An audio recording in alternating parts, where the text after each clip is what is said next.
Happy New Year, guys. So Tyler's birthday is today. I don't know if he wants me to say this, but I'm going to. It's January 2nd, and I'm recording a podcast solo today because Tyler is out celebrating his birthday. He's becoming an old man, and he knows that. So, yeah, it's going to be me today. I have Omar and Jordan from Omar Gandhi Architects out of Nova Scotia. And if you haven't already followed them, you should. They design some epic stuff, and we talk everything about the process in which their architecture unfolds, the story behind design. We talk about AI and how that's potentially disrupting the industry, how it can be leveraged in the industry. And then we also talk about the relationship between builder and architect and some of the downfalls and the things that we, as builders, myself included, can do better to be a better partner. Um, and one of the things that I found really interesting, is the relationship between builder and architect in terms of like, you know, chasing architect work. And I think that oftentimes we or myself, I chase some of these architects that have been established for 40, 50 years because they are doing the really cool projects. And we talk about it where it's really difficult to get in with that architect. It's challenging. They have their list of 15 builders that they work with, and to get a project with them can be challenging. Where the what Omar was talking about is working alongside someone that's at the same pace as you. I'm 5 years in business. Work with an architect that's 5 years in business. There's more synonym, not synonym. There's more synergy. Yeah, that's a better word. There's more synergy there, and I think that there's a lot of weight to that. And I think about some of our most successful projects and design partners in them have oftentimes been that kind of relationship.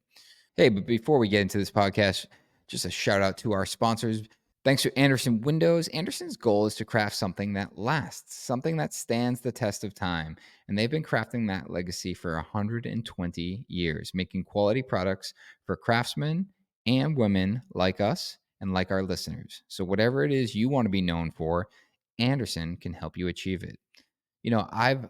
I've constantly thought about what I want to be known for when I leave this world. And I think that at the end of 2023, right before the new year, I sat in my office and I took my iPad and I scratched notes and stuff that I just wanted to do. And kept writing down the same thing. I want to build cool stuff with cool people. And, that like right now, that is homes. And maybe one day it's something else. But I think that I want to be known for building some of the coolest homes that are here and anywhere. I believe that we will expand and maybe build around the world. I don't know. Maybe that's a big, hairy, audacious goal, but that's what I'm going to go with. I want to be known for building cool stuff with cool people. Well, Andersen is there for us, and to be a collaborator with support that makes it all possible, and Andersen can play a part in your legacy. See the difference for yourself at andersenwindows.com/pros. Go beyond hammer and nails with Buildertrend's construction management software. This digital platform has everything you need to capture more leads, manage all projects, and connect your team in one place. But if adding a new system to your process sounds like a nightmare, well, rest assured, the Buildertrend team excels at getting everyone on board and ensures busy builders like you can get a peaceful night's sleep. How do they help your team get up to speed? Well, with hundreds of customer support reps, dozens of online courses, a 24-hour help center, and Buildertrend University. Buildertrend University is a 2-day in-person training conference held at the headquarters in Omaha, Nebraska, and 2024 classes are open for all Buildertrend customers to register now. Buildertrend makes it easy to stay on schedule and on budget for every job, while you get a full night's rest you deserve. Schedule a demo now or learn more about Buildertrend University at buildertrend.com/MCBTU. For the last, I think, 4 or 5 years, we've just decided to shut down the company. Everyone gets it. It's a paid week off. We do the same thing around July 4th, and it's a nice end of year and middle of the year opportunity to just recharge and I always find myself taking one day where I just go in the office, and sometimes Yeah. it's sorting mail and other times it's mapping out my next 12 months, but I feel like it keeps me sane. Yeah, for sure. I dropped in one day as well, and I know Jordan was buzzing away at stuff. We were kind of in touch a little bit over the holidays, but to be honest, I get bored out of my mind. And Mm. I'm only admitting this to you guys here because I'd get in trouble if I said that at home. But yeah, I just started losing it. Like, I'm not really good at relaxing at all. So it's, I got up early today to come into the office. I was pumped. Yeah. Yeah, I was the same. I was like eager to get out of the house today. I get same. My wife, I love my children, I love my wife, my pets, all of that. But there's times where I just want to sit down and work. And I mean, I guess it's a product of liking what you do, but there's also, I think that when everything else is going on, right? There's projects moving, there's decisions to be made. It's very hard to think about the business and planning and really just like forethought into what you want to be doing rather than what you Yeah, need to be doing. absolutely. Yeah, yeah. You're always just trying to catch up. Yeah. So you guys were in Nova Scotia, is that right? We are. Yeah. Now, Omar, we have studio in Toronto as well, mhm. but we're both based out of Halifax. Yeah. And Which are you guys originally from there? I'm not. I'm from just outside Toronto, from the burbs. So, pretty far away from here. And I came here for school 20 years ago and ended up, for the most part, staying. So I'm definitely a transplant. But yeah, Jordan, he's, Closer yeah, by. Yeah. Came from New Brunswick, which is just one province over. Mm. So it's a couple hours away. So it's not too bad. Random fact, but I get probably once a day I get an email asking if I want to buy novascotiabuilders.com because the NS they think is Nova Scotia, and I'm like, it's just it's funny to think that it's yeah. constantly referenced there. And despite me being like, no, I'm all set, they're like, all right, we'll take you off the list. Yeah, Um, no, to be honest with you, I these guys, Jordan and some of the guys in the office, were followers of yours, quite a bit before I was, and I think I saw your name for a long time and just assumed you were someone from around here. yeah, it's Yeah. Yeah, and around me, it's, "Oh, is it North Shore Builders?" Like, right. Massachusetts, the coast is very Yeah, separated. Yeah. Um, and funny enough, I'm south of the city and my wife is from the North Shore, so there's that kinda, like, battle. nice. So when people ask me that, my wife gets a little kick out of it. I'm like, "Nope, it was just my uncreative way of naming my company after myself." So I'd love to understand. Like, first off, you guys do some incredible work. Like the design creative that you guys put into your projects, is pretty epic to say the least. And I've followed you guys for a long time and seen some of the projects that you've done, both large scale and small scale. Omar, I believe your house is one of them.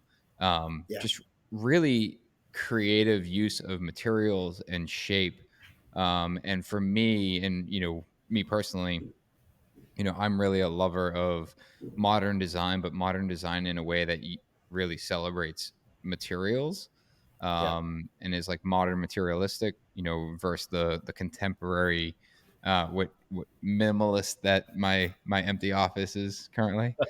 yeah. So I'd love to learn or hear about your exploration into the design world, both of you guys. For sure. Yeah, I started the practice in 2010, and it certainly wasn't something I had planned for. It sort of just happened very quickly, and I found myself, working on little deck renovations and bathroom renos and little things that were meant to sort of be a little bit of a filler between jobs, but had sort of a really wonderful string of relationships that I built that, kind of one little project, like very little addition to a bigger project, to a slightly, uh, uh, you know, I wouldn't say a bigger budget, but a project where the clients were more open to exploration. Hmm. But one of the things we have out here, which I'm sure you're dealing with all the time as well, probably not for all of your projects, but for some of them, is budget constraints, and I think an affection for a kind of traditional architecture that the area is known for as well. And Hmm. so uh, those constraints, trying to do a lot using very ordinary materials, through kind of a different way of organizing those materials or thinking about them, and then playing with, we talk about the vernacular, but talking about traditional architecture and finding opportunities to sort of uh, find modern expression through that. So, as those opportunities came, um, each time we're pushing a little bit further on. And so, maybe a year or so after I started, I hired my first staff, Jeff Shaw, who's back there in the office. And a few years after that, hired Jordan, who's been kind of uh, he's one of the three associates, but he really kind of helped push us in particular into the public realm.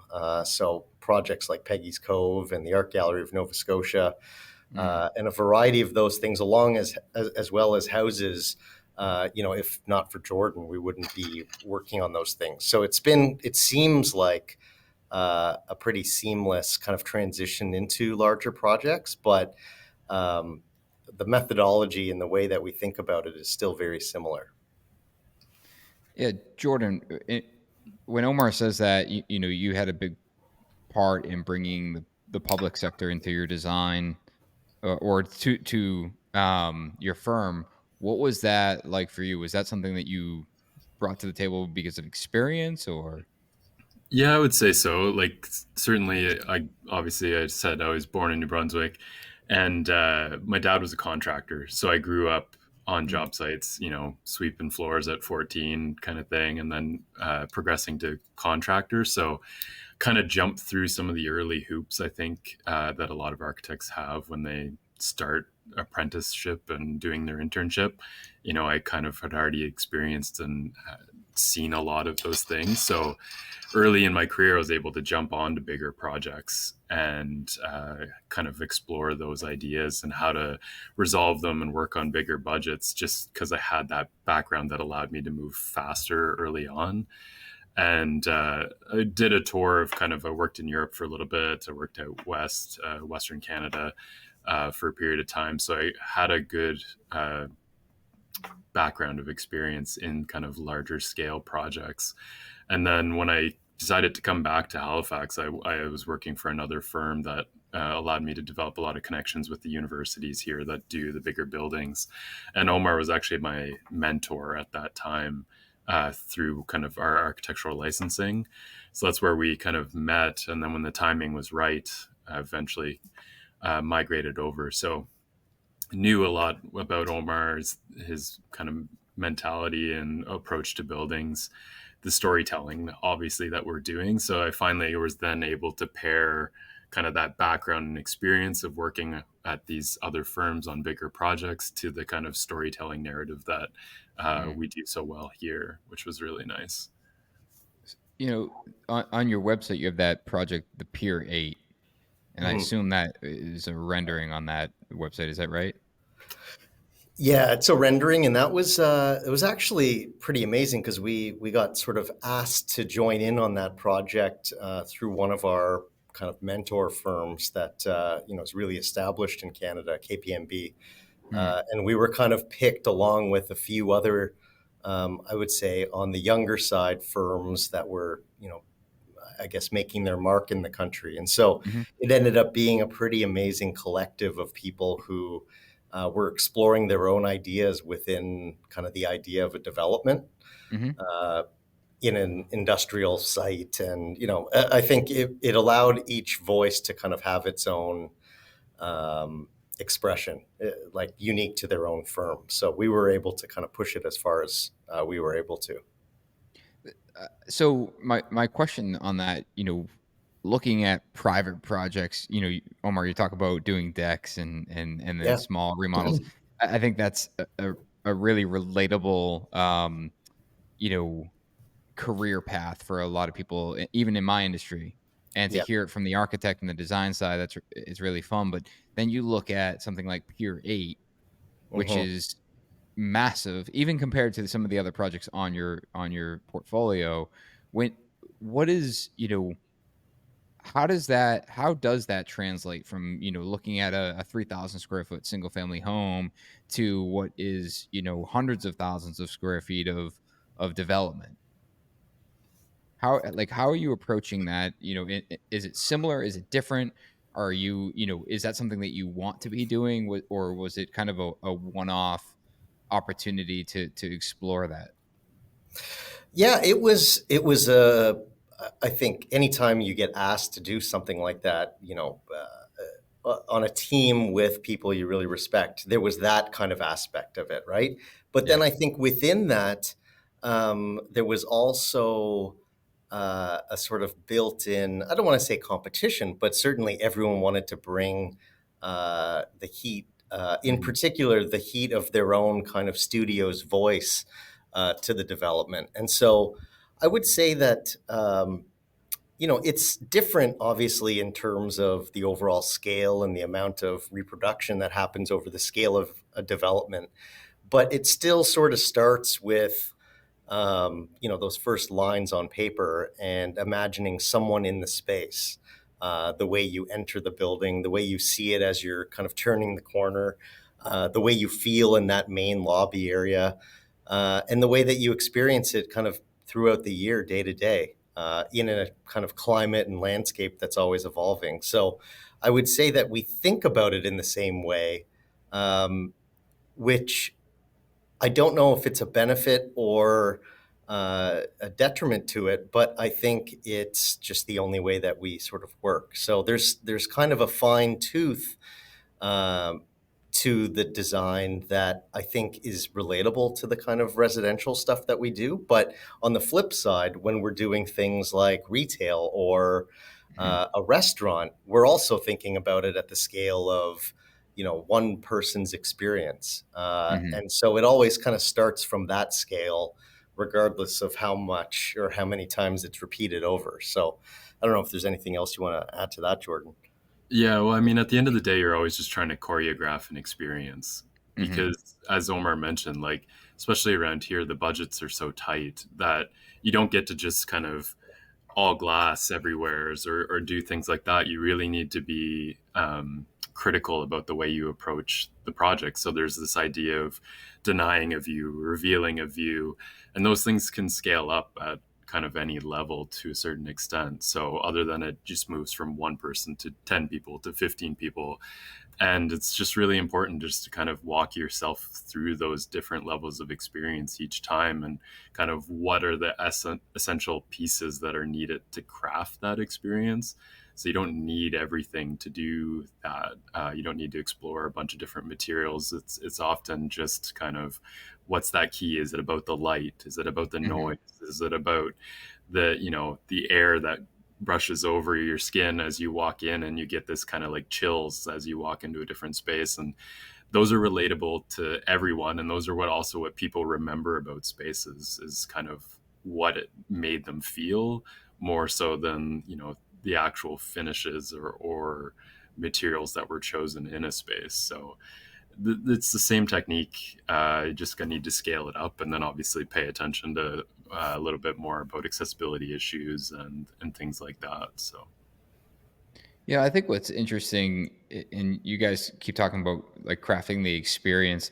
I think that's something that is oftentimes misunderstood, and people get kind of caught up on what material something is, or hey, let's use a higher end finish here because it's higher end, where the reality is exactly what you just said, Jordan. It's if you can build this experience of denying a view or celebrating a view, you and but be able to tell that story, it makes a really big difference. And I'll relate it to Drew, who is He owns Slash, who does all of my creative, all my branding, Right. and he had pitched a design for the rebrand of Modern Craftsman, and I think he may have sent the deck beforehand or something like that. And I scanned through it and I was like, oh, that's kind of okay, that's cool. But I wasn't super jazzed. Like I wanted to Right. have this like euphoric experience. And he's like, let's hop on a call and I want to walk you through it. And he walked through it. I apologize. It was not the Modern Craftsman. It was our 45 White Oak project that this happened. Okay. And he walked me through it and I fell in love with it.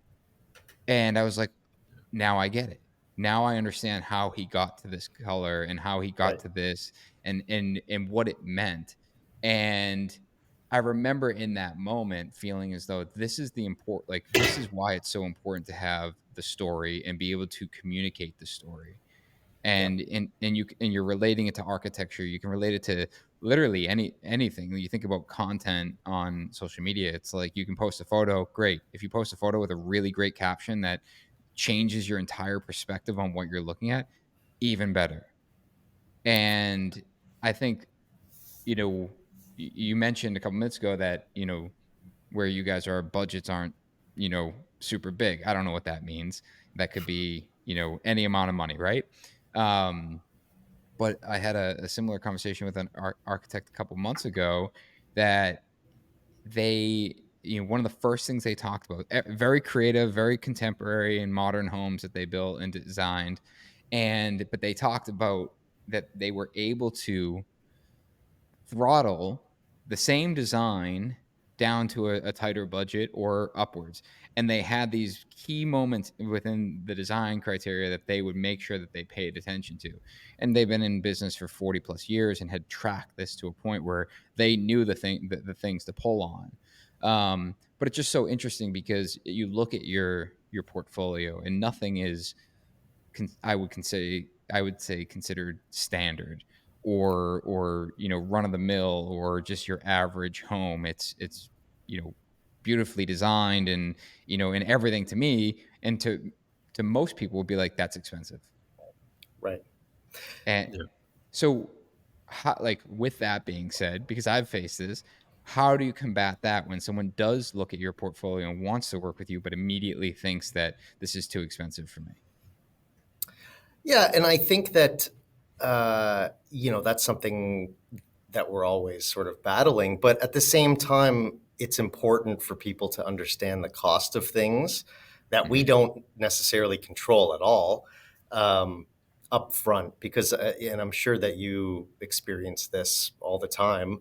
Um, you hate being in the situation where you're in the middle of a project and you're feeling the stress of finances through the middle. It's not something that we ever enjoy being a part of. You feel Mhm. the stress for them. It's the most important investment in anyone's life when they're doing something like this. And so, um, in particular, in the kind of years that have followed COVID, there's obviously been a huge jump in the kind of prices that we're seeing, and we just try and be as realistic and open and upfront about that sort of thing as possible so that we don't get in that situation. And so it ends up probably meaning that we lose a lot of people who may have been able to afford a custom project, but it would have been a little too close for comfort. And Mhm. and I just think people should know that there's a lot of salesmen out there, obviously, right, that sort of get you in and then you're sort of stuck and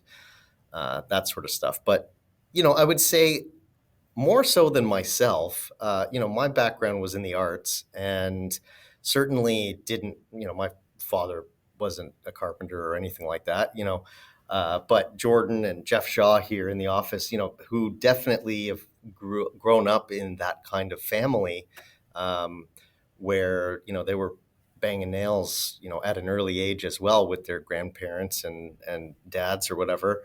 Um, the understanding where those costs are and how you can leverage the lower cost items to do something special. And so, for example, with one of our earlier projects, Sluice Point, which has quite a complex roof shape, Mm. it was done entirely using prefabricated wood trusses. So it came on a flatbed. There was nothing, I think, unconventional about the way that the fabricators actually put it together, aside from the fact that every truss was different. It, that was the complex part of it, was that each one was different, but it was composed of very ordinary materials, and the process of assembling those things was exactly the way they would with the tracked house. And so I think by leveraging and understanding the opportunities that are out there to kind of push technologies a little bit further, push local materials and local expertise a little bit further, um, that's where we've kind of, found opportunities. We've also worked with a lot of young builders who have wanted to make a name for themselves. And I would say some of the most magical experiences we've had, uh, in particular in the earlier years, were people who were almost exactly where we were. And so there Mm. was a kind of ambition and a kind of ethic that went into the projects that was equal on both sides of the design and the building, because it was something that was going to shape our careers. And so there was, the kind of day-to-day accounting isn't wasn't the same then as it is in this scenario now, where you have staff, you're looking after a practice, and Mhm. you have all of these things that you're looking after. But um, that was the magic, when everybody was, I think, uh, starting off a little bit green, and some of the kind of habits and realities didn't get in the way of trying to do something special through Mm. ordinary means. Yeah. Well, I think that in that time too, when there are a lot of people that are green in that situation, the reality is there's a lot of learning going on. Yeah. So, a builder that wants to make a name for himself, an architect in the similar position, there, if you look at the accounting, it's probably not so great. You probably made a little money, but the reality is you were really building a portfolio piece in order for you to then continue to step into that realm of, cool projects, right? Totally. Um, with that being said, like, you kind of allude to the fact that, the accounting was different then than it is now, and how that relates to, protecting your people in your practice. Do you think that, the risk tolerance for working with, say, a green builder, is heightened, or you're not as willing to take a risk on that green builder because you've essentially grown with other people that, you know I guess where I'm going with this is like thinking about, myself or other builders that are trying to work with architects.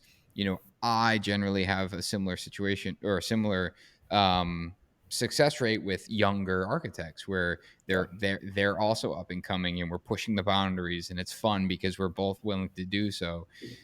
And then I go have coffee or lunch with an architect that's been around for 20 years, and they're like, "Yeah, really great to meet you. We're good." Yeah. And so it's interesting to hear you say that, where it's, essentially, you have to kind of grow at that same pace. Yeah. Yeah, you definitely have to grow at the same pace, but I would say we don't shy away from it. Mm. We've still, I would say, all of our recent projects, anyways, have been fairly new builders to the Mhm. market. But it's partly our process. We are really involved the whole way through on a project, Mhm. where I think it can be more hands off during the construction phase with a lot of architects. They kind of step back and just let it go. We're on the job sites. We're constantly working with the builders. And we also have kind of a third party reviewer of our own drawings. Mm. So, and then that person as well has also been in the building industry and built homes physically as well. So they understand how things go together. So we believe in our product, I guess, or not as scared of Mhm. unknowns with some of the things. We can trust that somebody, yes, there's a risk with obviously a new builder on a lot of fronts, but at the same time, we're not feeding them to the wolves. Mhm. and just saying, we've got this really complex form, figure it out with your Yeah. subconsultants and trades. We're usually right there figuring it out at the workshop, helping them assemble, do prototypes, and things like that. Just over in the corner, we have a facade prototype that we've been building just to try and find a cheaper way to do a facade. And they're like 6 foot high bent aluminum panels that we're making. And so we're figuring it out in house. And this That's cool. project is kind of only in schematic design. So it's still really early. We can easily switch it out to something else, but we're prototyping something here with the builder, with the trade that is somebody we trust a lot. So that helps, I think, and gives us a comfort level to be more exploratory with younger builders and things like that. Yeah, more so than the younger builder. Of course, they need to have a certain level of experience in construction. But Mhm. we've never been shy to work with people who are new business owners. Like Mhm. there are those people who, they've worked under people and now they've started their own gig and they want to kill it. And so I would Mhm. say the biggest determining factor now, and this only is the result of, a decade and a half of doing these sort of things, is we just want to work really badly with people who are psyched to work with us, Mhm. because we just know that the formula ends up working out, that everybody's goals are the same. We want to do something that we're all, overwhelmingly proud of. And Yeah, everyone gets excited. you get the, the extra sweat equity in Totally. that relationship. That third party reviewer, is that something that is necessary, or you guys opted to do it? We've kind of, oh, go ahead, Omar, if you want. No, no, go ahead. Go ahead. We've kind of just opted to do it, really. Mm. It just made sense to not have anything go out the door because it just costs us time and money on the back end trying to resolve something when the builder calls and says, this connection's not working. We've got a big issue. If we can avoid that, it's worth every penny to have that person to kind of go through those details beforehand. Is that another architect? It is, yeah. It's an architect that we've known for years. He's a friend Sure, of yeah. ours. Right. That's cool. And works part time for us Yeah. as in this reviewer role. Yeah. It's Yeah. It similar. basically just like, uh, sorry to interrupt. That's okay. Just basically, yeah, a very close friend of ours who we've kind of leveraged his kind of wealth of experience, but also I think the kind of depth at which he looks at things, Mm. and is trying to mitigate risk and problems and things like that. And so it ends up, aside from protecting us and kind of being another layer of security and problem solving, it's also an amazing mentorship opportunity to the younger staff. Not just the younger staff, myself, Jordan, everybody, just because things are often moving so quickly that you don't take the time to kind of look Yeah. close enough at everything, or I guess review or consider alternate ways of thinking about details. So it's worth every single penny to have someone whose job is only to do that. Yeah. I mean, there's a lot of truth to that, where there's a couple things, right? Where when you're spending all of this time working on one project, you get so far into detailing something that, oftentimes you can forget where it started. Yep. And, Yeah. and not only that, but like you're blinded by it, where it's, you've done this, you've worked in this so long that you're not recognizing a mistake or a misprint, where someone with a fresh set of eyes is, I Yeah. agree with you. I think there's a lot of weight to that. We've done that. We've done similar things. And oftentimes it's like an AOR, or architect of record, where there's a Right. designer involved that, might not be a registered architect. So then we bring in an OAR, and they're going through the review. And we've had stuff come back where it's like, hey, this is great, but here's a couple details that I would revise based on, code, or longevity or durability and things like that. But I think that, for for me, for example, like my role oftentimes, whether it's the mill workshop or on site in construction, I push the thinking, oftentimes to an extreme. And I've used that example a couple times in the podcast, but there's always a way to accomplish something. And when there's not, I can come up with one, and it might be a ridiculous solution, but I try to challenge someone from, rather than thinking from bottom up, think from top down, and you end up getting a solution that makes a lot of sense. And but I think that the challenge that comes with on the design side is that when you are like tweaking that design so far and so far and so far, you get so far down that rabbit hole that you've come up with a solution, but you've made it so incredibly complex. Right. And we've dealt with that on our end, where it's like, hey, yes, that works. Like, thank you for spending 216 hours figuring this out, because it totally works, but it's going to be impossible to build, or Yeah. super expensive to build. We have to stop and rethink about where did we start, and at what point did it become overly complex. Yeah, and I think that for us, it's about eh, maybe not getting too attached to any ideas in particular. Mhm. I would say that where most of our projects end up, through the kind of romanticism of those details, and just not even thinking about cost at some level. Um, if we can aim to have a couple of those things in the project, that's what we're aiming for, right? Like, Mhm. at no point is it all going to pan out in terms of having those custom details everywhere. I would say probably the only example where we pushed things as far as we did would be my place, and that was only because the only person who was going to go bankrupt was me. So it was like, why not just go for it? So, whether it went from kind of designing every piece of the furniture to the bracket that supports the handrail and the custom lighting, it was really only going to be my own project where something like that could happen, just because there was value in the exploration.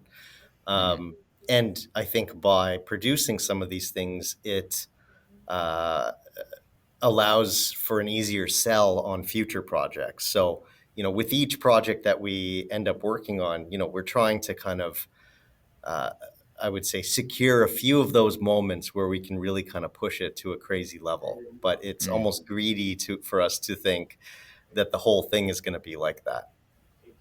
Yeah, it's interesting. Like, truthfully, your place is one of my favorite of your projects, and Thank you.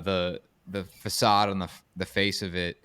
One, I mean, I've looked at the detail 100 times, but the fact that that's not one continuous, is it cedar on the exterior? It is, yeah. Yeah, Eastern and red Jordan, cedar. yeah, Jordan painstakingly kind of figured that out for me. But yeah, that was Western red cedar on the front. So that actually came on a truck, and almost treated like jewelry because it's a Yeah. higher cost. It came from further away. Hmm.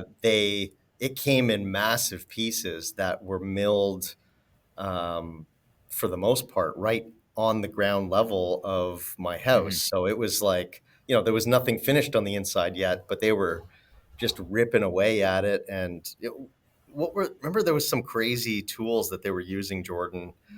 Yeah, it Uh, was like a chainsaw mortiser that Oh, yeah. was used to For the fit the bracket. brackets. Yeah, Yeah.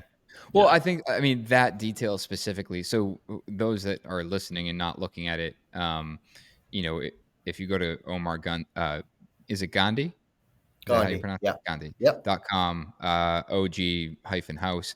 But the facade is these, essentially dimensional red cedar pieces of lumber vertically stacked. But instead of being continuous, which you would assume that they would be as you approach it, they're really intentionally separated. And for me, like I love that.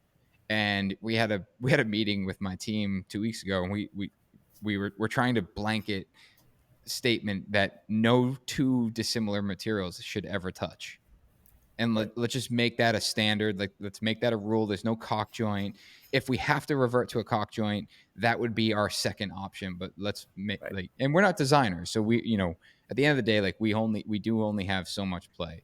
But when we are in a situation, let's propose, like, hey, you have a countertop to a wall. Can we separate that from the wall? because otherwise it's going to be a cock joint that fails, or it looks like crap over time. Yes. But so and going through your whole house, like that's you see that you see the similar planes, intentionally separated. You see the facade with these intentional gaps. I going back to the story comment a couple minutes ago, I'm curious at what your story was for this home, because it is so different than your neighbors. Like, Yeah. can you walk It through that? First, let me just say that, and I think Jordan, even more so than myself, would agree with this. It's pretty fucking easy to draw a quarter-inch reveal, but it's really hard to build it, right? And uh, Doug, you have you to know, clip that. That's like our audio for this. yeah, like the base building for my house was done by MRB Contracting, Mhm. which are young guys. Well, not that young anymore because we started together, and I know for sure I'm not young. But that was sort of the example of two guys that really started together their own company. Moore Studio was the first one we did back in 2011 or something. But this, he basically did this, and his team. I mean, you look at the front screen. I live there, so I look at it all the time, and I'm blown away by, um, you know, the beauty of the grayness of it all, and how the color has sort of withered out of it. And we have the worst weather out here. Mhm. For it to actually look that perfect still after 3 years of being up there, I mean, it comes down to the mortising. It comes down to the way that it was cut. It comes down to the tolerance that was built into those reveals. It would, Mhm. all of that. It's amazing. Like nothing is outside that looks that perfect. Even Yeah. after one season, never mind three, But I th- hurricanes that we've but had. but I think that's a lot. Like, I think that is a testament to allowing a material to be a material and not bridge it to another material and hope it lasts. Yep. Yeah, I mean, obviously that it's really nice timber, right? So it's knotless, it's clear lumber. Mhm. And I think the idea in particular when Jordan was thinking about it was to get air around every single corner of that thing. There isn't a surface that isn't Mhm. fully uh, you know, hit with kind of natural ventilation, circulation of air. So Mhm. it's not going to be wet on one side ever. The whole thing is pretty dry all the time. So I think that helps it. Um, and my praying. I think my praying maybe also. I'm just joking, but yeah, it's perfect. You didn't get So, into the story behind the house, though. yeah, I wanna Oh, know that. right. Sorry. You Yeah. left Oh, him hanging. that's No, okay. the question. So the story behind it, bought the lot. The lot never had anything on it for, it's in the, like Boston, Halifax is, a several century old city. And that's a part of town that, still has homes from kind of the turn of the last century Mhm. still standing. And so this ended up being a bit of a gap in that urban fabric. But I would say that what made this slightly simpler process than most of our projects was we were dealing with constraints at every kind of corner, right? Like Mhm. it's a narrow lot. We wanted to maximize it. You add in a driveway and you're left with, even little, narrower kind of area to work in. We threw the staircase on the one side, so we have that kind of core built in. So Mhm. right off the bat, before there's any design in it, really, it was about kind of checking the boxes for living. And then I think the real character of the house comes when there was sacrifice made. So for example, there's two bedrooms on the upper floor, and that allowed for the big light well and the funnel type space into the living room. And so obviously had to sacrifice space in order to kind of get the magic in the project.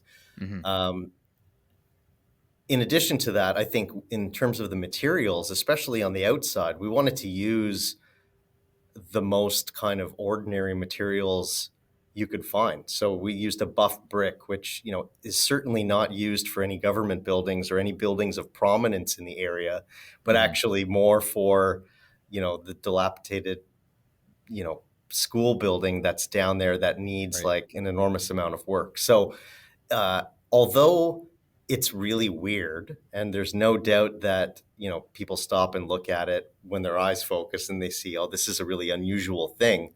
The way that it's sort of grayed and fills in the urban block Mm. was also meant to kind of camouflage it in a certain way. So there's so many things going on in the street and in the neighborhood that I think it's not unusual to see things that sort of stand out. Mhm. But while I did that, at the same time, wanted to be as respectful as possible, in particular about privacy. So the screen isn't just to protect my family and I from kind of, you know, eyes on the street. It was also meant to kind of hide the glass a little bit, because in my mind, the kind of extent of glazing um, kind of meant wealth, right? You know, Mhm. like wealth, glazing. I didn't want for people to walk down the street or live in the neighborhood and see like people standing at the glass and feel like this is a fishbowl in the middle of a city with a lot of different people with different backgrounds. And so that was part of it, was kind of trying to veil the amount of natural light that we have on the inside by kind of creating this curtain that only gives you a little glimpse of things. Mm. On the inside, so I told you MRB did the outside of the building. On the inside, Hune and Barter, which is an amazing firm, company. Devin Harper, he's an architect actually, but his family, his father was a carpenter, and he started this company. And I think I was the first person to hire his company to do this. And they nailed it. That was it. That was their first project. Like they absolutely crushed the complexity of all those oak panels, and you know, just took it to the next level because, like we were saying when we started our practices, yours and mine, it was going to be uh, it was going to set a course for your trajectory, Mm. and that's how he felt. And I think, you know, that's it really just has meant, I think, that he only works on these special projects. That's cool. Yeah, yeah. I think you set yourself up, right? Like, you know, if you have the mindset that you're gonna kind of do, you know, C or B work, Mhm. that stuff is always going to find you. But Yeah. you can make an A project out of anything. Right. I mean, that's a great example where it's, I think that it's always the balance. It's the balance of, you know, cash flow, right? Like as a business, Totally. there's cash flow, and a good friend of mine has a design firm, and he's got two businesses, and I actually I know a handful of people do the same thing. They have their special projects front and center, and then they have an entire different company running the stuff that just provides the cash. Yeah. And it's similar where I know a lot of contractors that they'll build these amazing properties, but then they get big, they start scaling, and then they're taking on kind of everything.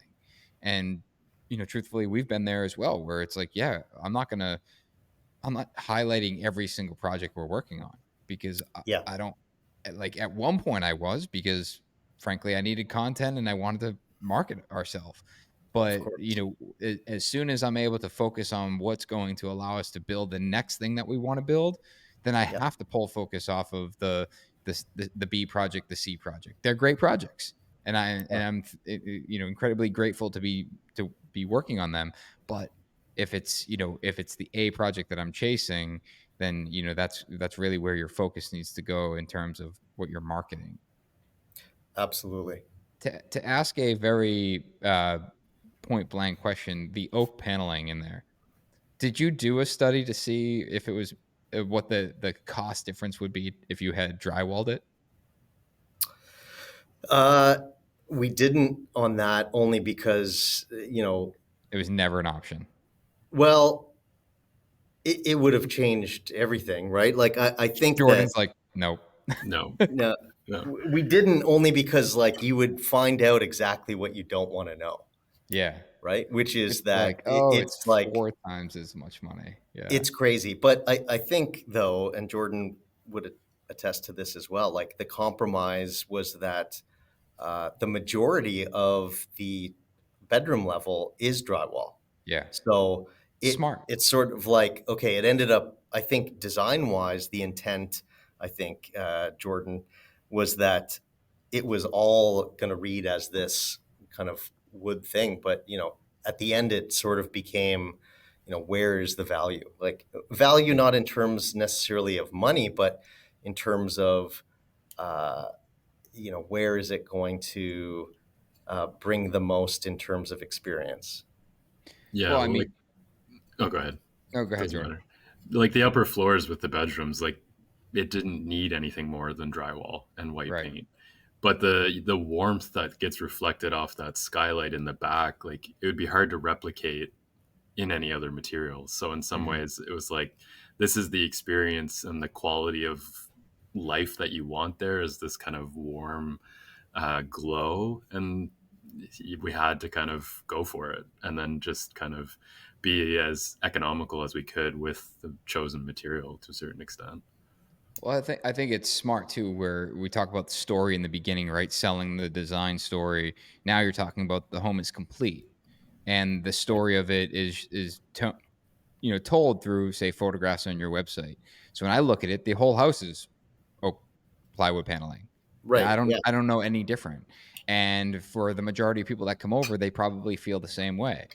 And when you Yeah. do step into, say, a secondary bedroom, there's probably not even you don't even recognize the fact that it's not wood because it was never like it never should have been. It's a very Right. separate room. It's a private space. It's different, and the experience is designed to be in the communal space.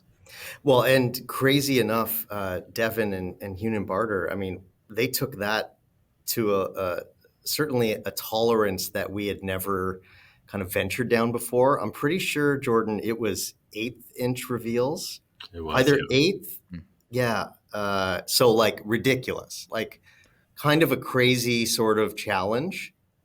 With all due Uh, respect, you didn't give him much of an option on that skylight. Like, if no. it wasn't right, everyone was gonna see it. Oh, I know. Yeah. Yeah. Well, it, he nailed it. Whether he slept at all during that period of Yeah, right. time, but yeah, I mean that's when you see what you're made of, right? So, you said earlier you were doing a facade mock-up in the office.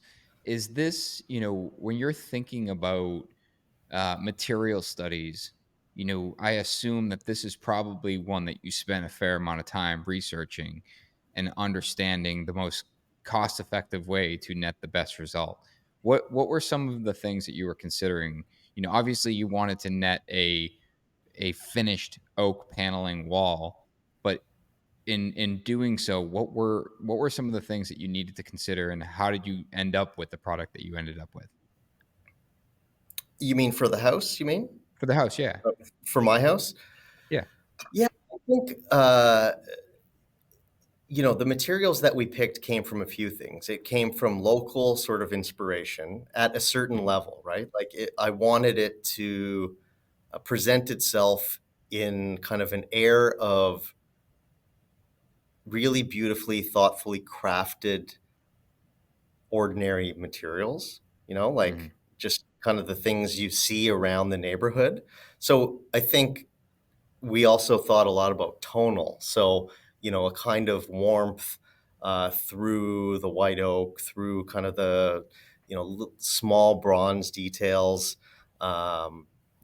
through some of the fabrics that we used. So it was very much about how light hits these materials and how it makes me feel. Because usually we're thinking for other people and imagining how they're going to feel. But I think in this scenario, it- you know, not knowing how to work for yourself in this case, this was obviously a first time. Um, but, you know, I would say quite honestly that cost was not at the top of Mhm. those priorities only because I knew we would deal with that later. I don't mean like later as in when I had to pay Sure. for it, but I just mean later when you're you have the pile of ideas, and you figure out what's most important. And I guess that's the time I'm talking about, is that, right, like, at later. And to, to relate it to something we're dealing with recently, is we have this millwork project we're working on, and we understand the intent. yeah, And we looked at it and we priced it out with the material, we priced it out with the finish, we priced it out with the manufacturer. Like, it's just very expensive.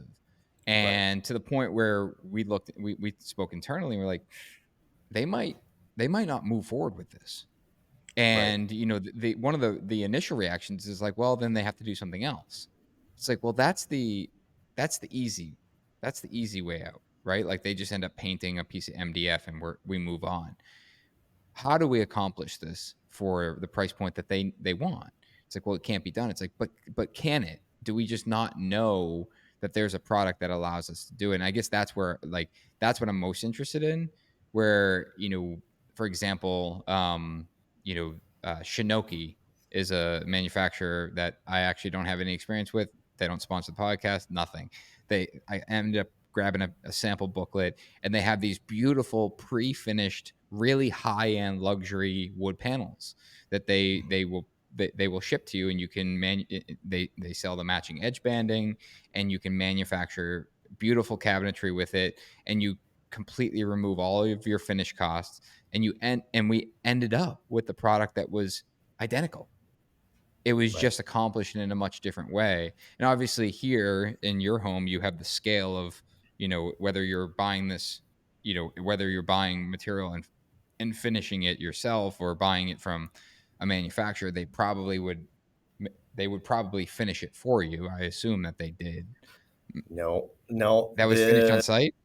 It it was, was finished on site, but All right. and So like then you it was truly like didn't put cost. no, but again, it was only because Devin was gonna figure this out, because it was definitely done. It was probably the first time he had done something like that, and it Mhm. meant like how many coats, Jordan? Do you remember? Like it required, because we were also trying to sort of match it to the floor, which had a finish on it. Yeah. And so, yeah, there was first some Okay. experimentation as to what the best method was, but you're right. Like I paid for that, Yeah. and he also paid for it too. There's no doubt, right? Like it was Hmm. an important project for him, and no matter, how fair the number is at the end, like he sacrificed a lot, which I'm grateful Hmm. for. But um, I think, to answer your question, what I think we normally find, if we switch materials out with another material or find some cheaper way to do, whatever that detail is you're talking about, you're probably going to save what, like 10-15% maybe. I Right. I which may or may not be the thing to save it. I We generally tend to look completely elsewhere. Like, what Hmm. other aspect of the house can we stream down so that you can have this jewel? A good Hmm. example of that is Jib House. If you go to on our website, Hmm. there's a stair there that was designed in our office. It was fabricated in Ontario near Toronto, Hmm. shipped in like 150 pieces or something, and fabricated, or assembled, and veneered and everything. And that was definitely, maybe our biggest example of that. Like, where can we find an opportunity to make this detail, which the client loves, Hmm. justifiable by really stripping it down somewhere else? And we found those places, because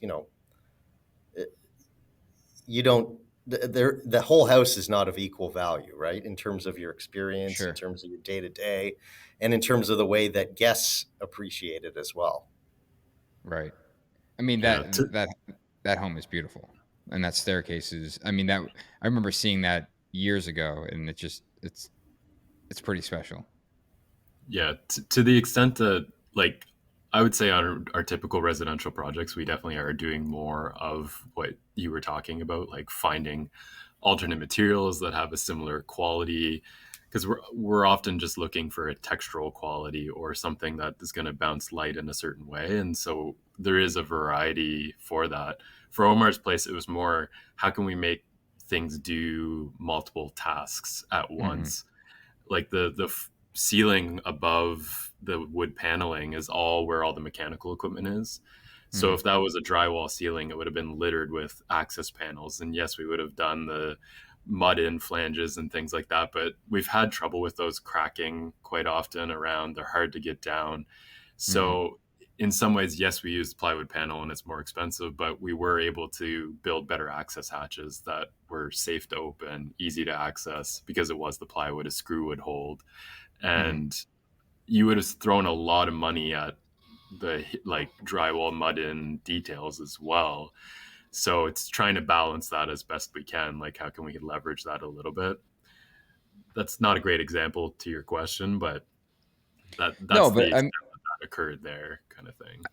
I think it's a thought process, and I think that's the really important part. It goes back again. We're going to talk about this a lot, but like it's the story, right? You're Yeah, telling the story as to why you got somewhere, and now you're not justifying it, but you're explaining it from a technical level, where it's like, hey, yes, the oak paneling is more expensive, but one of the things that was really important to us was the mechanical access and a better way to access the.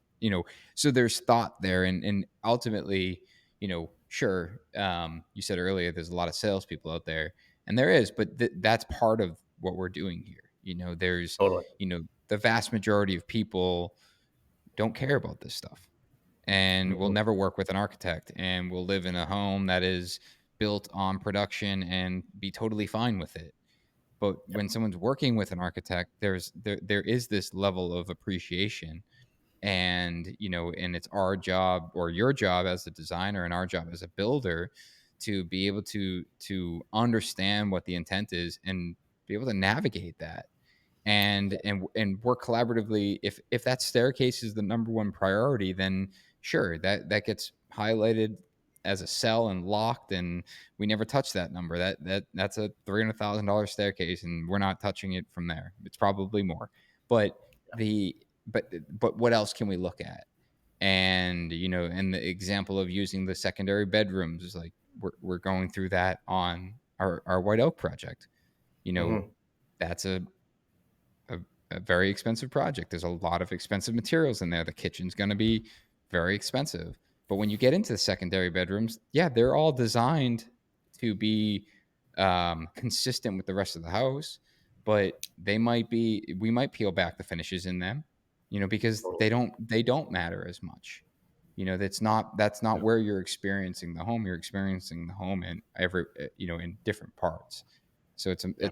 it is that constant balance. And I think that, you know, again, as a builder, and for us, it's our job to be collaborative and helpful in that process. And it's a big reason why we end up, we have a completely, you know, standalone pre-construction service within our business model, where it's like we're there to help guide the project, and and be upfront about cost. Hey, this is expensive. Totally. Here are the things that we can do. Let's prioritize what we need to have, and then discuss what we want to have, and then find areas that we can keep and peel back accordingly. Yeah, absolutely. Yeah, and it's all part of that, going back to when we said like choreographing the experience too, right?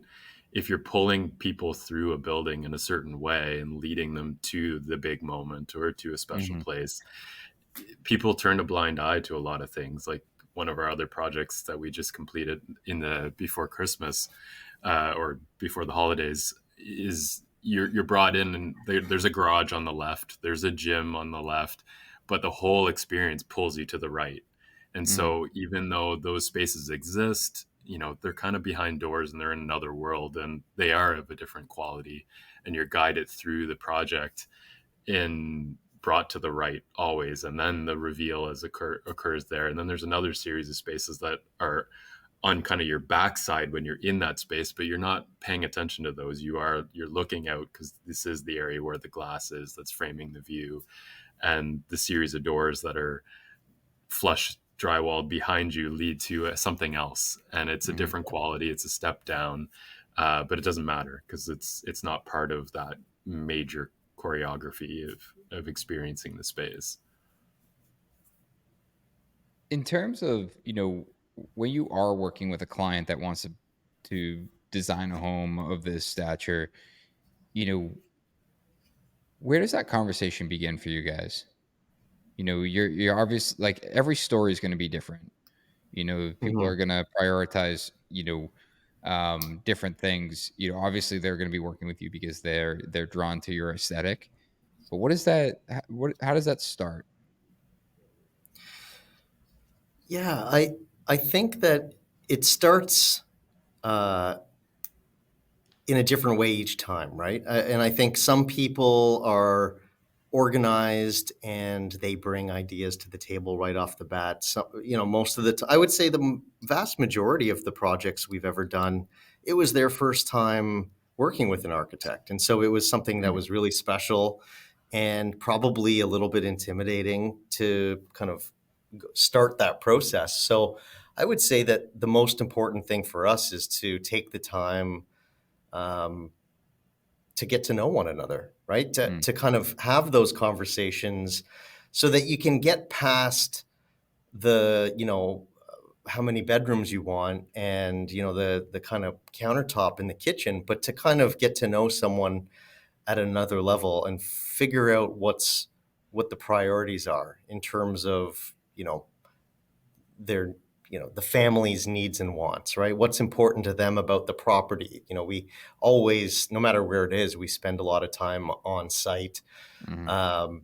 And even if that means standing there and getting blown over by severe winds and a snowstorm with the client, I mean that's like an amazing thing to remember, and you're experiencing it together. So I think by sort of almost forcing that kind of human interaction, um, it's gonna start to kind of brew some ideas as a place to start design wise. Um, but it's always different. I would say that the one thing that we don't do is work with people who have too clear an idea of what they want, only because we think that there are other people out there that could certainly do it a lot easier Yeah. for them and probably cheaper. And generally, we're hoping to start that relationship with kind of a mutual understanding that we don't know where we're going, and you don't know where you're going on Mhm. this, and that we're going to find it together. And it's going to be a really joyful, often, it can be stressful at times too, but mostly joyful experience where we find this thing out together. And Mhm. that's really kind of the sweet spot for us, design wise, I would say, Yeah, I think which also doesn't leave a lot of people, right? There are no. not, you know, the one thing, and I absolutely respect all of the firms and companies out there who do kind of different tiers of work, but we don't. And the reason we don't is at the sacrifice of growing. We've always stayed really small, Mhm. purely from a selfish standpoint.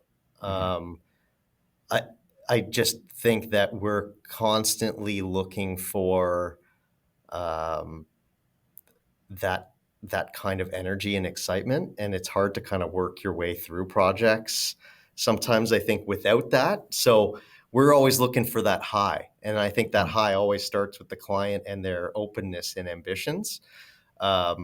So that's the only reason we don't do that stuff, though, is just because we're only like 10, 12 people, Mhm. and that's very small for an architecture firm, and it's that's kind of the sweet spot, and I think we enjoy being there because it means we can say no to a lot of things. Right.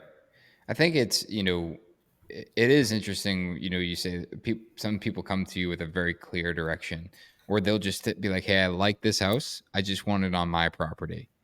Yeah, And then you have no, like, you don't have the realm of creativity, and truthfully, like, a lot of what they're paying for working with someone like you is the experience in getting there. totally.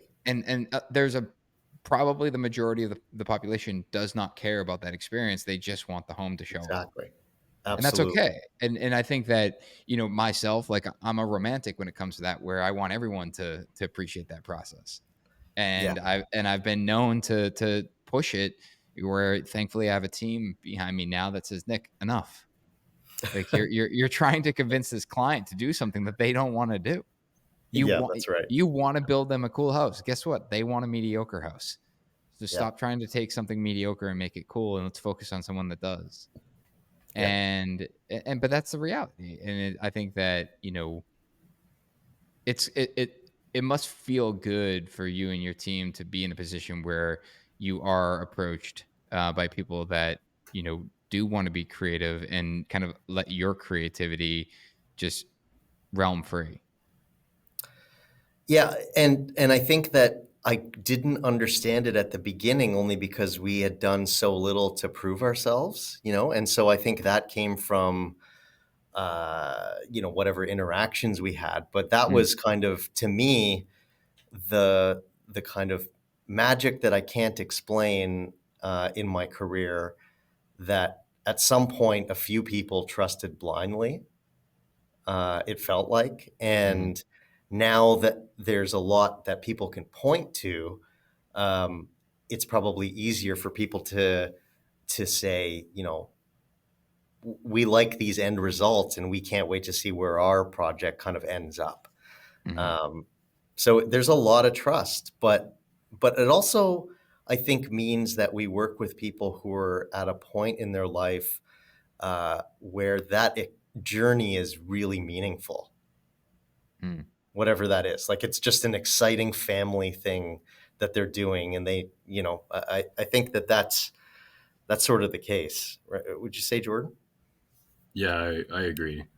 I mean, it's certainly a challenge, especially like we learned over the past little bit, is the economy is such a fickle thing, right? Like you want to just keep feeding the machine, but I think it's always best to kind of take a step back. And that's where we started looking like, okay, well, let's switch our business model up a little bit rather than just taking in work. So we started looking a little bit more at furniture design and things like that to just kind of feed the creative output and create content without sacrificing those ideals too, which is nice. What was you talk about the public work. Now you're talking about furniture that, you know, did that stem from your home, Omar? Like, with designing all of the furniture?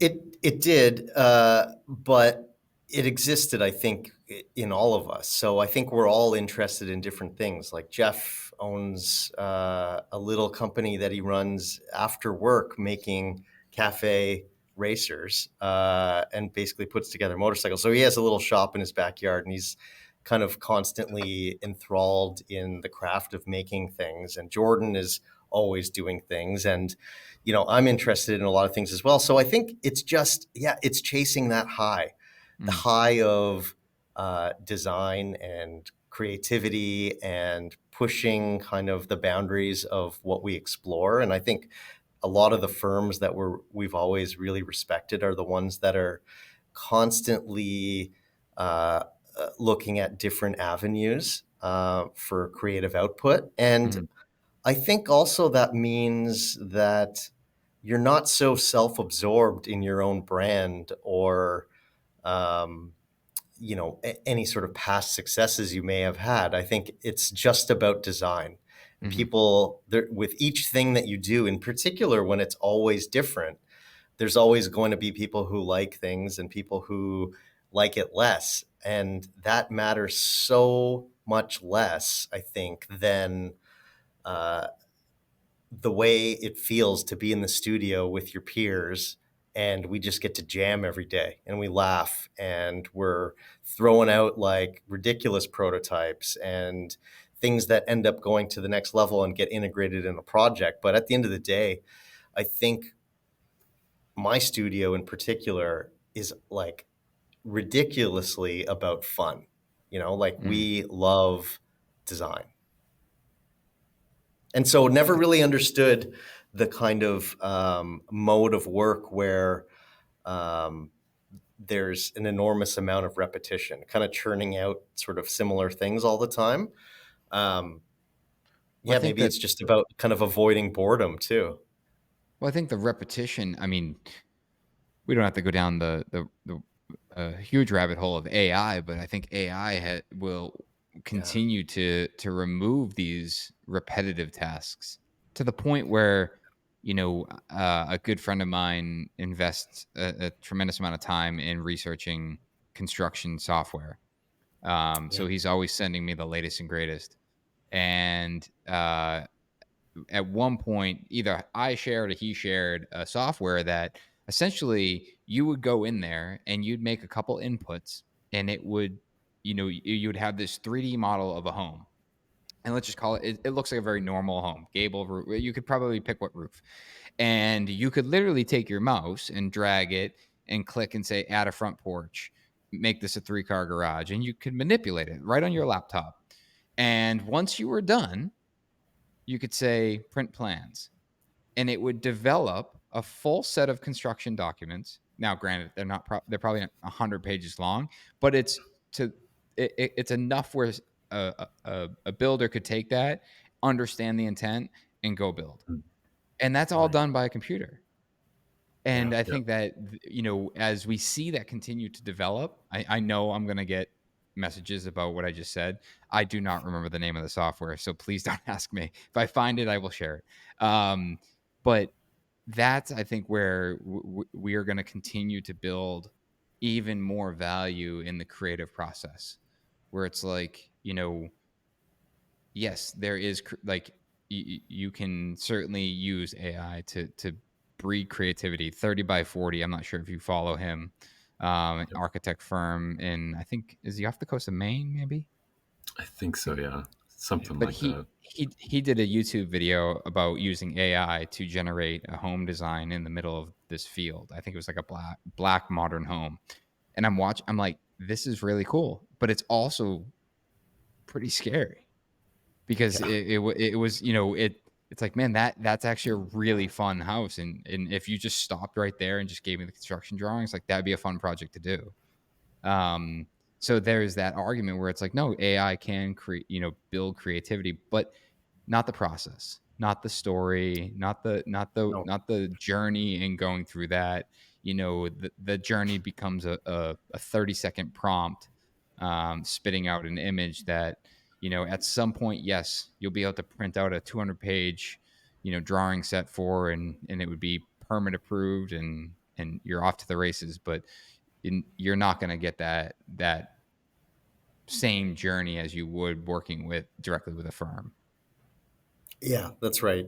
I mean, there's no doubt that, just in the last couple of months, the things that we've seen with respect to AI have been, mind-boggling, beautiful, and also jarring as people in the Mhm. industry. Like, what does this mean? But, um, I think it's going to just force us to uh, take our focus to other places, right? I Mhm. think there's an enormous amount of time spent considering, for example, details that have been done a billion times, Mhm. where there might be much less focus on, yes, the experiential side. I mean, especially with respect to people who you've taken the time to meet and get to know. Like, AI is not there yet, right? Like, I think we're Mhm. bridging the gap between um, technical resolutions and Mhm.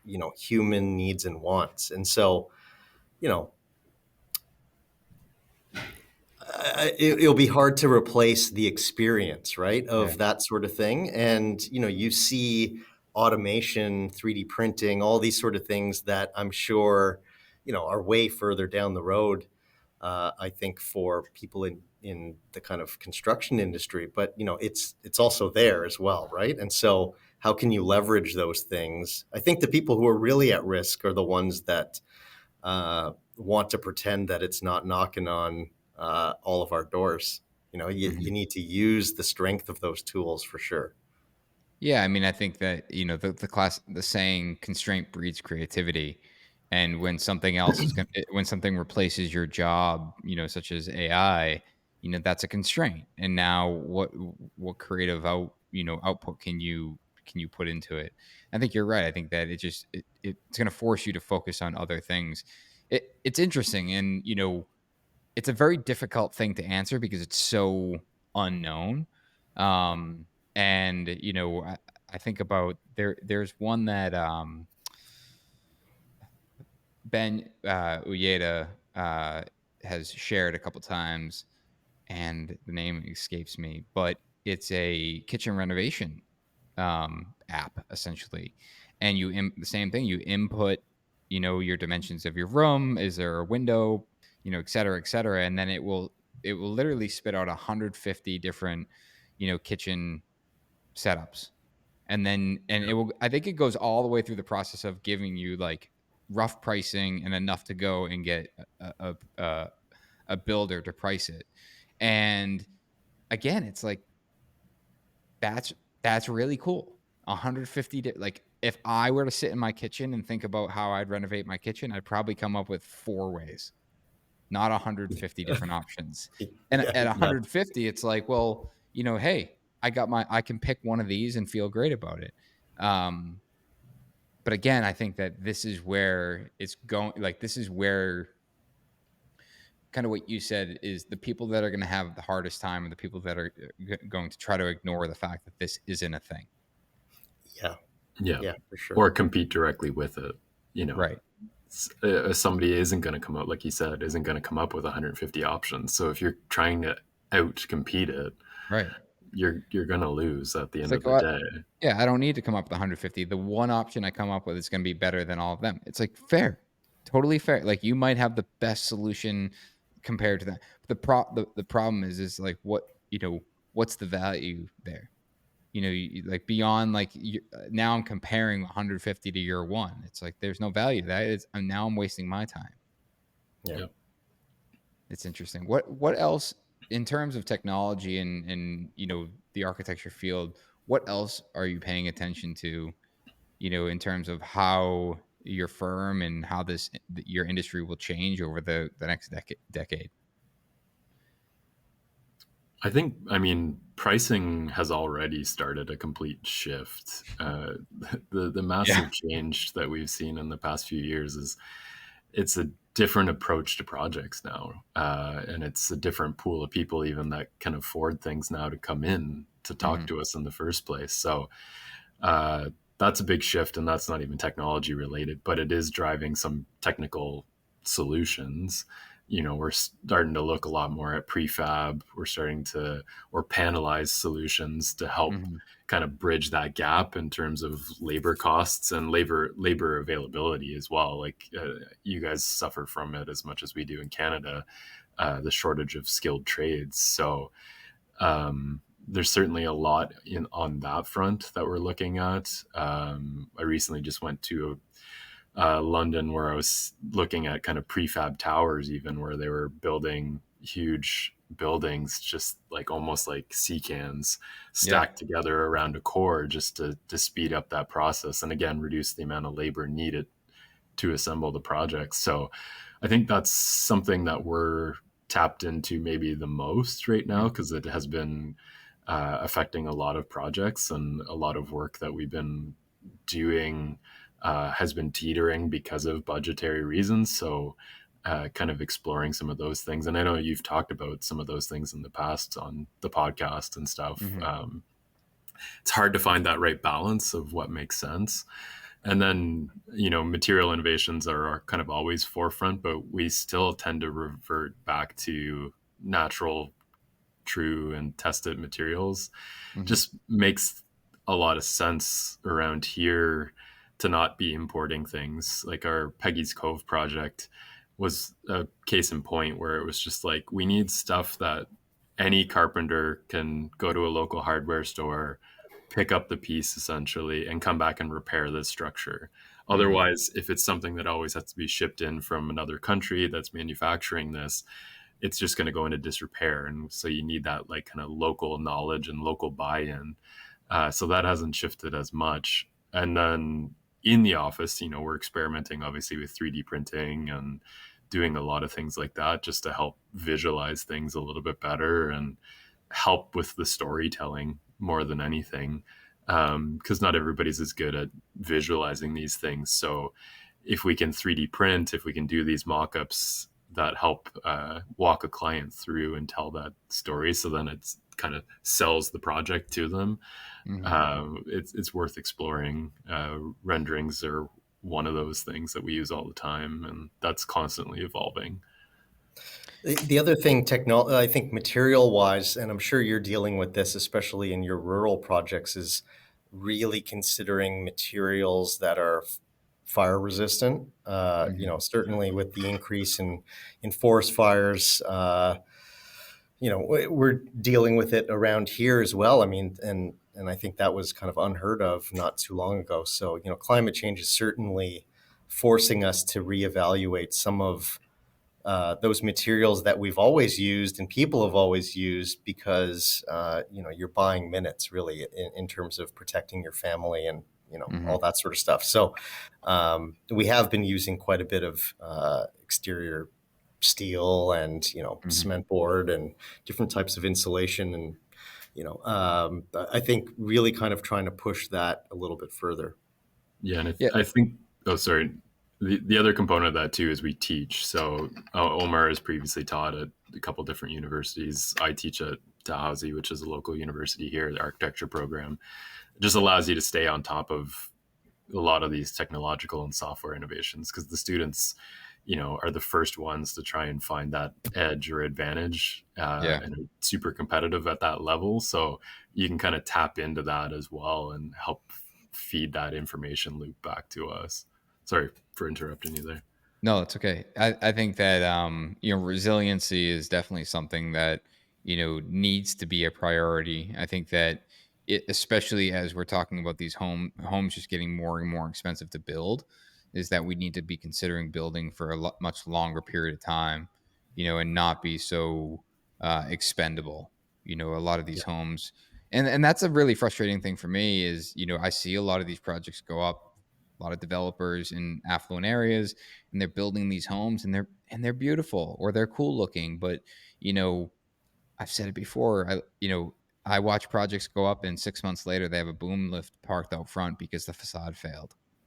And it's like, that's 6 months, and I'm Yeah. watching the facade come off, and I'm watching sheathing being completely rotted, and it's like, this is, we're not building with resiliency. We're building, for profit, and and hoping it's someone else's issue, or thinking we're doing the right thing, and only to find out that it's not. And the reality is, some of these buildings won't make it 20 years. Yeah. They For might sure. make it, substantially less. The other side of it is, panelization and offsite construction, and reducing, labor costs. I think we need to do that. And I think there's 2 points on the cost side of it is, finding a way to, you know, use technology. Like, you think about cabinet making, the invention of the CNC.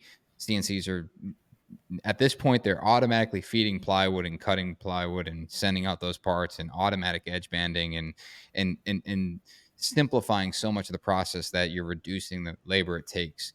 And you could still build a really high end custom kitchen with less people. There's not like, yes, you want the handmade approach, or touch on some of the components, but a lot of it you can reduce. And I think the same thing for home construction, where if you panelize a whole home, or or you're utilizing offsite construction.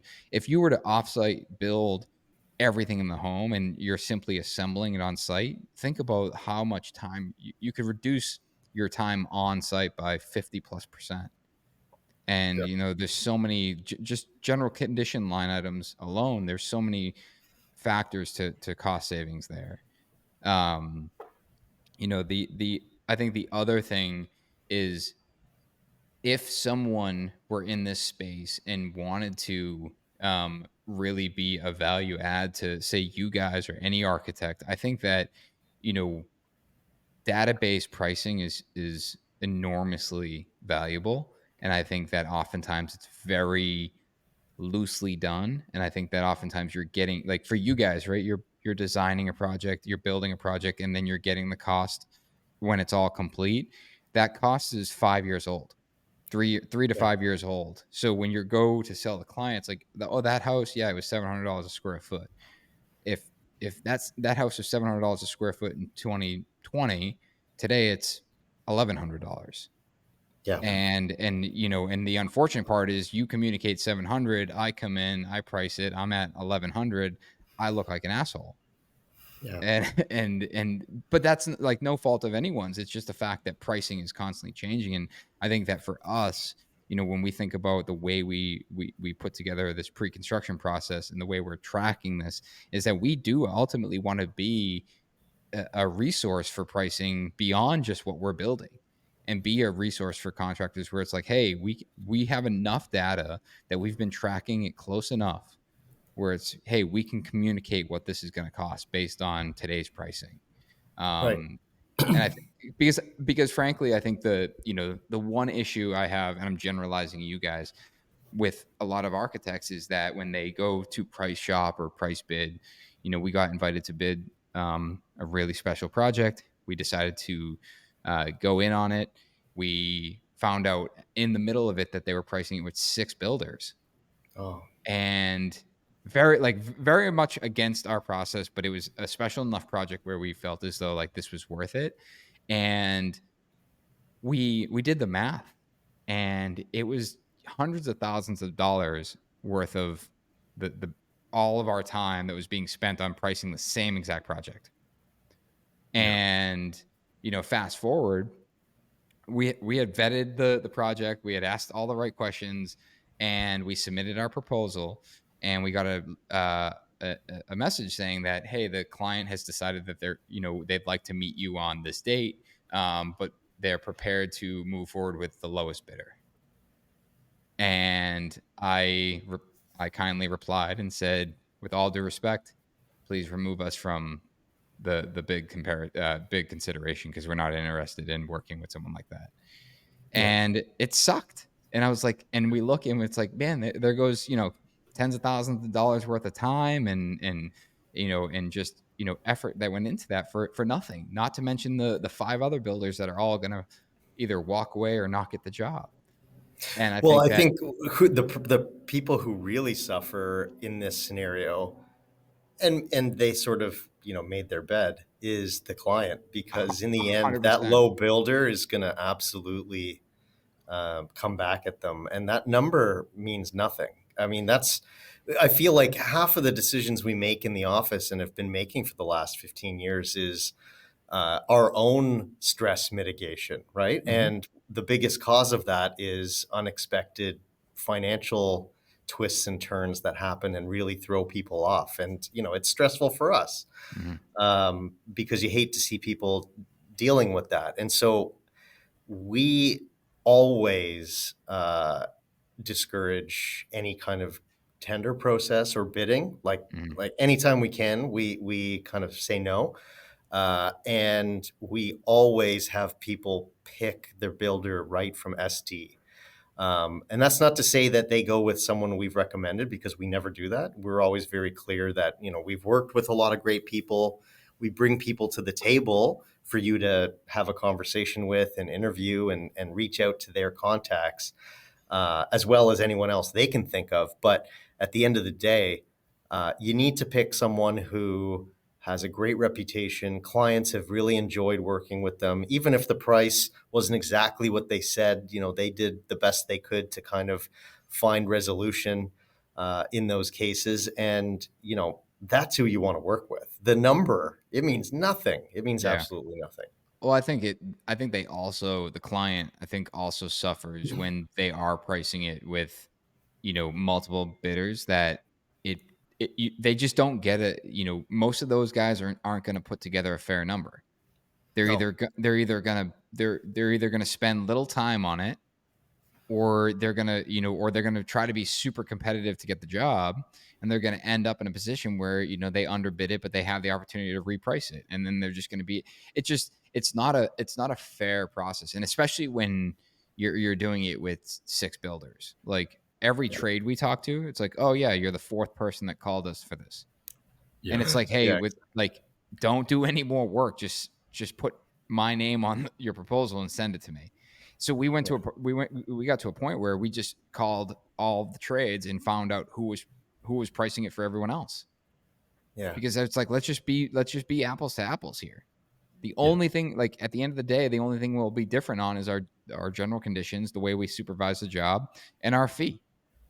Yeah. And that's it. Like, other than that, we should be apples to apples.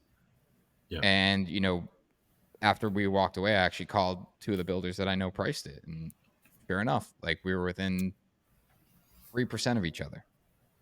It's like, okay, yeah, okay. Like, I it's just it's frustrating. But my point in all of that is, if if you can build a database of pricing to be, it would be really valuable to the architecture field to help, some of these projects move forward sooner. And for us, it's the pre-construction process, where instead of you getting to a CD set, because I'm sure the most frustrating thing, like, sure, you get paid your fee and everything, and you get to render it and everything else, but it gets a CD set, we price it, we're 20-30% over what they want it to be build at, and they don't do the job, and you never Yeah. get to photograph it and never get to do the job. Like, that's super Yeah. frustrating. And, and that's why we put such an emphasis on, let us get involved at SD. Let us put SD pricing together, DD pricing together, CD pricing, and be that, guidance towards the North Star in what we're trying to accomplish here. Absolutely. Yep. Yeah, it's the only way you're going to understand the project too, right? Like if we take it all the way to CDs, throw it out to tender, and you've got what 2-3 weeks to understand the building amongst all your other projects, Forget it. you're going to miss things. So Yeah. it's punishing you, and it's going to lead to conflict later on. So it's much better to have you a part of the process, because then you buy into the details too. You take ownership, or the builder takes ownership of the project just as much as the architect does as you move it towards the finishing stages. So it's a much better process, and it's worked well for us. The only trouble we tend to have is that first number still gets locked in the client's mind as Oh yeah. the price, even though we're very clear that it's still evolving. But it's the only way really to do a project well, especially for high-end residential. For sure. Bigger commercial stuff, you can get away with that because there's just much more standardization of details and things like that. But what you're doing, the house spec build that you're doing, like, you can't understand that in a couple weeks and put a real number to that, Right. if you're not a part of it. For sure. Omar, Jordan, appreciate you being on today. I know I've rescheduled you a couple times, and that was all my doing, by the way. I'll take full responsibility, and I didn't even tell you, but Tyler wasn't able to make it today. Today's his actual birthday. Oh, nice. Happy Yeah. birthday. Yeah, wish him happy birthday. But I really appreciate We're you guys pumped to having be on. here. Yeah. Yeah, this was pumped to super be here. cool. We've been a big fan for a long time now. We love watching everything that you're posting. I am sure it's a huge inspiration to, a lot of the kind of young builders out there who are trying to make their way and also learn to do things the right way. And, it's also a huge inspiration to architects as well, including us. So, yeah, thanks a lot for bringing us onto the show. It's great to finally get to chat with you. Yeah, likewise. And if I ever open up a Nova Scotia office, I will let you know. You don't have to even change your company name. I know. I might just move there. Guys, you're really awesome. If you guys want to check them out, omargandhi.com. What's your Instagram? OG_architect. There you go. Check That's them it. out. All right. Happy New Year. You as well. Thank you. Yeah, I've been following OG Architects for quite some time. If you guys haven't yet, you definitely gotta go check out their website. It's just, some of the work they do is really cool, and the fact that they're getting into the public stuff, Peggy's Cove, which was mentioned a couple times, is super cool. But actually, if you go on their website, they actually do a really good job explaining even just the story of, why they designed it the way they did, what it lines up with. Those are some of the things that we were talking about in terms of, kind of the whole process in design, and what it means, and the story, and the process in which it takes to get to the end result. So go check them out. And guys, if you haven't, I don't know. I know we're sold out of shirts. We did get some demand for more, so we're gonna do another run, TBD when. We sold a bunch of those Hive notebooks and pencils, but we do have more on the site. So head over to moderncraftsman.co, pick up some custom made pencils as well as the Hive branded Modern Craftsman notebooks, and we get some other stuff in the works. And lastly, make sure that you guys, well, actually, not lastly, a couple things coming up. We got the International Builder Show. Tyler and I will be there. We're going to be speaking there, and of course, we'll be bopping around. So hopefully see a bunch of you guys. Shoot us a DM on Instagram. Let us know where you're going to be. We'll be sure to post up on our page, on our stories, as to where we're going to be, when we're going to be there, and like I said, hopefully meet a bunch of you guys. We're also going to be at JLC next spring. We have 2 sessions that we're going to be teaching. One's 3 hours long, and I'm watching people register for that. I'm excited about it. It's a long time to talk, but I know we can pull it off.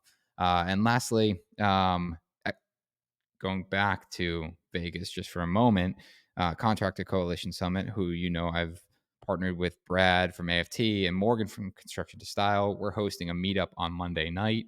If you want more information, head over to Contractor Coalition Summit on Instagram. All of the links are there to sign up. And then we're going to be hosting another summit in May, which will be in Minnesota. Either way, I'm Nick Schiffer, at Nick Schiffer on Instagram. Tyler wasn't able to make it today, but he's at Mr. Tyler Grace. We'll see you next week.